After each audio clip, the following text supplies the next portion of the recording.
Halo semua, kembali lagi di GP Media Channel bersama Kak Hafiz. Pada kesempatan kali ini kita kembali akan membahas soal prediksi SNBT 2024 ya, untuk mata pelajaran atau mata uji pengetahuan dan pemahaman umum.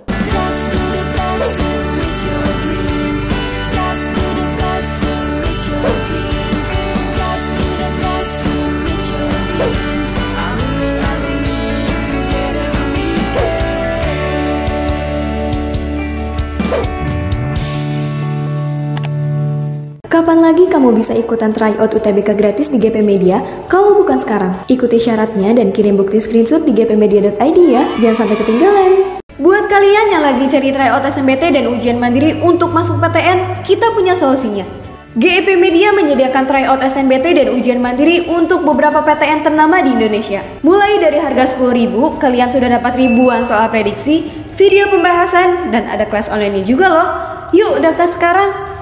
Pada kesempatan kali ini nih ya, kita akan membahas soal prediksi yang langsung bersumber dari website resmi SNPMB 2024 ya. Kita akan langsung membahas soal yang berasal dari sana ya. Kalau teman-teman pengen cek langsung soalnya ya, soal simulasinya plus simulasinya juga sekalian, silahkan dibuka di website SNPMB gitu ya. Nah, sekarang kita akan bahas soal tersebut pada video kali ini. Oke? Soal ini menanyakan mengenai gagasan pada bacaan tersebut ya, kalau pengen kita bikin menjadi dua paragraf yang padu dan utuh, pengelompokan yang tepat untuk kalimat-kalimatnya itu yang kayak gimana gitu ya.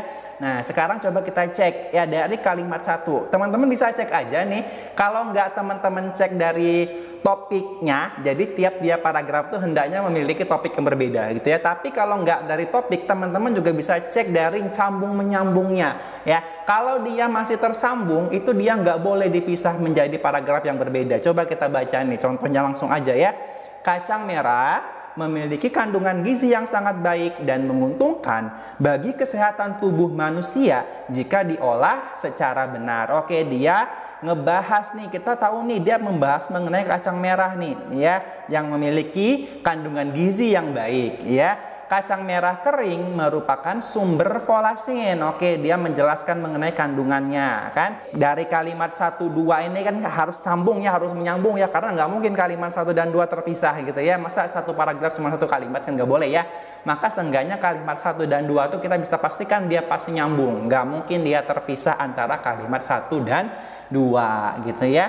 Folasin adalah, nah di sini kan dia mengulas mengenai folasin yang sebelumnya. Pas banget nih di akhir kalimat kedua dia menyinggung atau menyebut sumber folasin.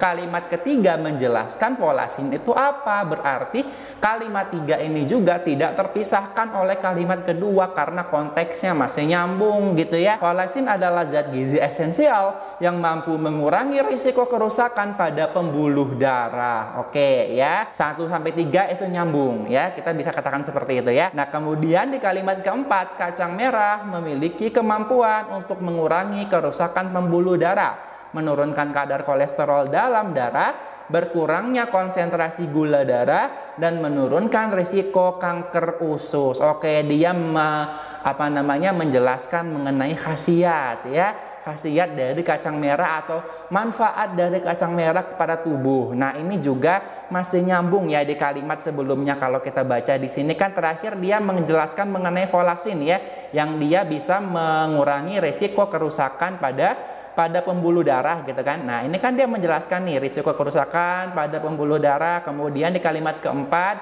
kacang merah punya kemampuan untuk mengurangi kerusakan pembuluh darah, kan masih nyambung ya. Masih nyambung, sehingga di sini kita belum bisa untuk pisahkan menjadi paragraf yang berbeda. Artinya 1 sampai 4 dia itu harus menjadi satu paragraf utuh yang pertama ya. Nah, kemudian baru di kalimat berikutnya kita baca lagi. Kandungan lemak dan natrium yang dimiliki kacang merah sangat rendah. Oke, dia mulai membahas mengenai hal baru yang dia tidak ada hubungan atau kaitannya dengan kalimat-kalimat sebelumnya. Sehingga di sini kamu bisa pisahkan kalimat kelima ini menjadi paragraf yang baru. Alhasil paragraf kedua tersebut adalah kalimat kelima sampai dengan kalimat ke-9 pada teks ini. Maka jawabannya yang mana? Ya, maka jawabannya adalah yang C. 1, 2, 3, 4, 5, 6, 7, 8, 9. Oke?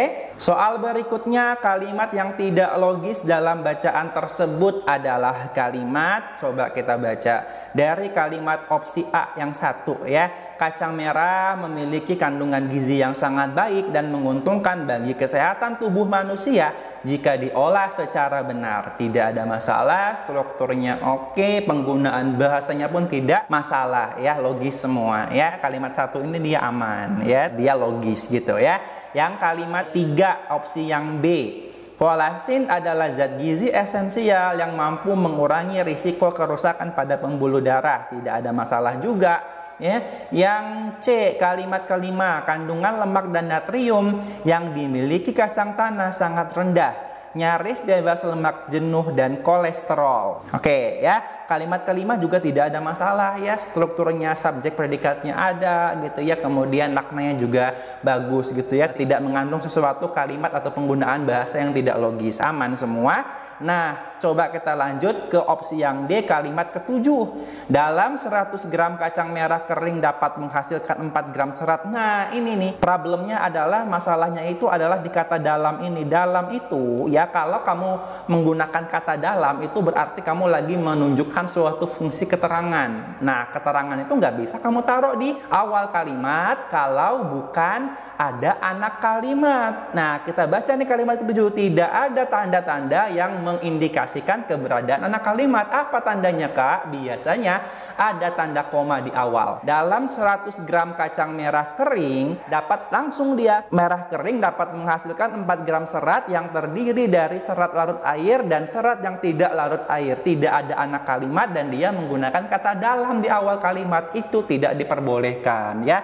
Sehingga yang tidak logis itu adalah kalimat yang ketujuh karena keberadaan kata dalam di awal kalimat yang bukan sebagai anak kalimat. Maka jawabannya adalah yang D. Oke? Soal berikutnya, bentuk kean pada kata kesehatan dalam kalimat satu mempunyai kesamaan makna. Coba kita baca dulu. Kalimat satu, kacang merah memiliki kandungan gizi yang sangat baik dan menguntungkan bagi kesehatan. Oke, kata dasarnya adalah sehat. Artinya sesuatu yang merujuk pada keadaan sehat ya. Kesehatan ya berarti keadaan sehat gitu ya, keadaan terkait dengan suatu kondisi sehatkah atau sakitkah ya, berarti dia terkait dengan suatu keadaan gitu ya. Kalau kita cek ini bentuk kean yang sama ya, kesehatan tadi kan tadi kita catat lagi kesehatan tadi ya, kesehatan ya, maknanya itu kan adalah suatu keadaan sehat ya, keadaan atau perihal gitu ya, perihal tentang sehat gitu ya. Kalau kita cek di sini ilmu kelautan, apakah ilmu kelautan itu adalah perihal tentang laut? Tapi kan di sini kan bukan suatu keadaan ya, bukan keadaan laut, bukan ya. Jadi di sini kelautan itu tidak sama kata atau bentuknya dengan kesehatan ya. Kalau kepulauannya dia merujuk pada suatu wilayah yang terdiri dari pulau-pulau gitu kan, berarti dia nggak sama dengan kesehatan. Kesehatan kan dia nggak merujuk pada wilayah ya, bukan juga kepulauan. Kalau kekecilan itu dia maknanya terlalu kecil. Di sini kan hampir semua bajunya sudah kekecilan. Kekecilan di sini artinya terlampau atau sudah terlalu kecil. Nggak sama dengan kesehatan yang maknanya adalah suatu keadaan gitu ya.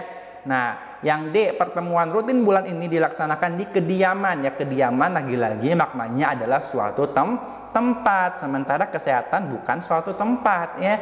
Yang E, kesejahteraan. Nah, di sini kesejahteraan maknanya bentuknya sama dengan kesehatan ya, berupa suatu keadaan sejahtera atau perihal sejahtera ya. Maka jawaban yang paling tepat tentu saja adalah yang E. Oke? Nah, sebagai latihan kalian di rumah ya, ini kakak udah bikinkan satu soal yang tipenya persis sama ya dengan soal prediksi SNPMB ya dari website SNPMB 2024. Nah, silakan teman-teman di sini coba kerjakan dulu nih biar latihan, biar makin panas gitu ya, sehingga nantinya bisa mengerjakan SNBT-nya dengan semaksimal mungkin. Kerjakan soal di atas dan seperti biasa diskusikan jawaban terbaiknya di kolom komentar. Sekian untuk video kali ini untuk melihat update-update terbaru terkait dengan soal-soal SNBT 2024. Jangan lupa dipantengin terus di GP Media Channel. Terima kasih.